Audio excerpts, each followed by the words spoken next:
This is Win News Summer Edition. Tonight, police fear Operation Safe Arrival has already failed, with 10 people losing their lives on New South Wales roads. An environmental activist starves himself for his cause. And the humble Aussie Barbie, now a potential health risk. Good evening, welcome to Win News Summer Edition. I'm Geoff Phillips. It's been a horror year on our roads and it's shaping to end that way too. 10 people have died in just the first 3 days of a road safety operation, police describing the loss of life as senseless. Coming up on Win News, staff and students from Canberra's MacKillop Catholic College prepare for the trip of a lifetime, and a professional snake catcher issues a summer warning that no one should miss.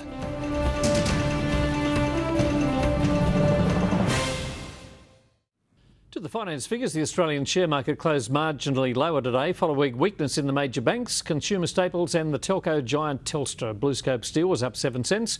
BHP Bulletin packed on 35. AMP was 3 cents higher. Telstra finished down 14. The unlisted IMB was unchanged at 309.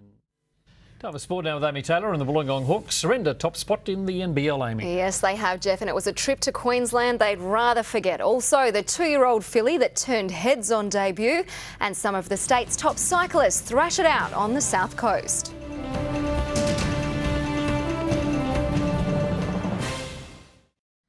Wollongong has surrendered top spot on the NBL ladder following a winless road trip north. The Hawks recorded narrow losses against Cairns and the Gold Coast.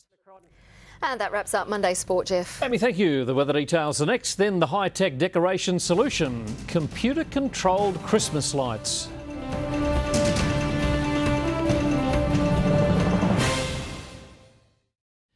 Mostly fine across the state today as we check the satellite photo. Patchy cloud over New South Wales in a trough is causing isolated showers and storms in some parts.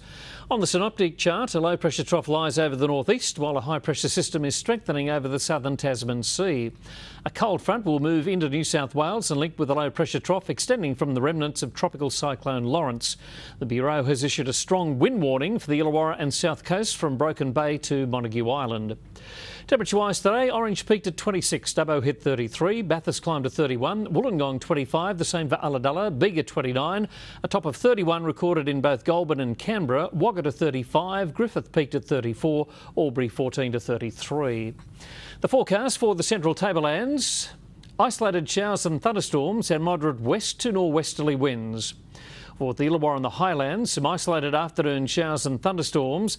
There'll be moderate northwest to northeasterly winds and they will be fresh at times on the coast. On the south coast, much the same with late rain and storms. Winds will be from the northwest, but they will swing around southerly later in the day. For the Riverina and the MIA, a mostly fine Tuesday coming up. Just the chance of isolated showers and thunderstorms in the east. There'll be northwest to southwesterly winds. And another hot one is on the way for Canberra with a chance of a late afternoon thunderstorm. There'll be light to moderate westerly winds. On the south coast waters from Ulladulla to Gabo Island, seas running at 2 to 3 metres on a 1 to 1.5 metre swell. The first high tide tomorrow comes along around about 1:45. The low will hit us at 9 minutes after 6.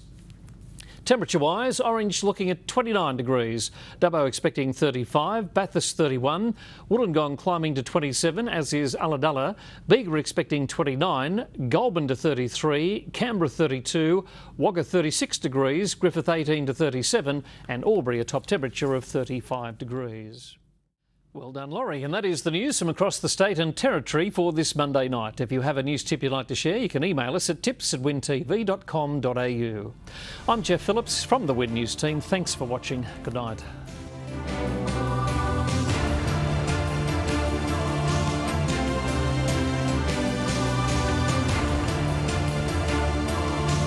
This has been a Win News presentation from Win Television, Australia's largest commercial television network.